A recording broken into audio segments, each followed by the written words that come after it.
شايف بقى الوش والقوام ده؟ تعال اقول لك كده زي ما بنقول عندنا في المجال، اما اقول لك على توليفتين شعبي ما فيهمش غلطه. تعالى كده معايا يلا وانا اقول لك. انا بقول لك ايه، انا عايز توليفه شعبي للكافيهات تكون قوامها تقيل ووشها تقيل.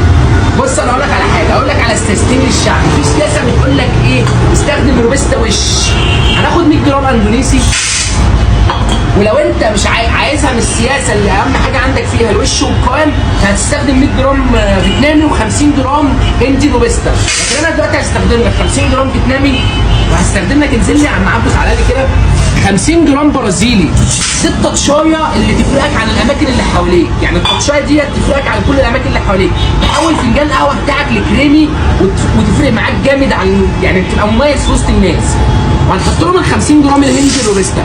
يعني في حاله انك عايزه شعبي صرف هتستخدم روبستا بس، اللي هو تحط 100 جرام اندونيسي، 100 جرام فيتنامي، 50 جرام هندي روبستا. في حاله انك عايز تغير التوليفه وتحول نفسك من مكان بيقدم كواليتي عادي جدا زي الناس كلها لمكان بيقدم كواليتي مميز، هتسحب 50 من الفيتنامي وتحط بدلهم 50 برازيلي.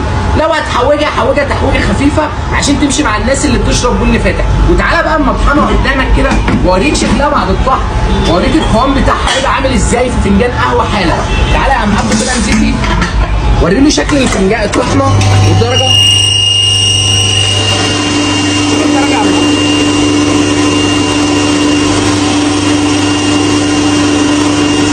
الدرجه طلعت ميديوم لاين كده درجه.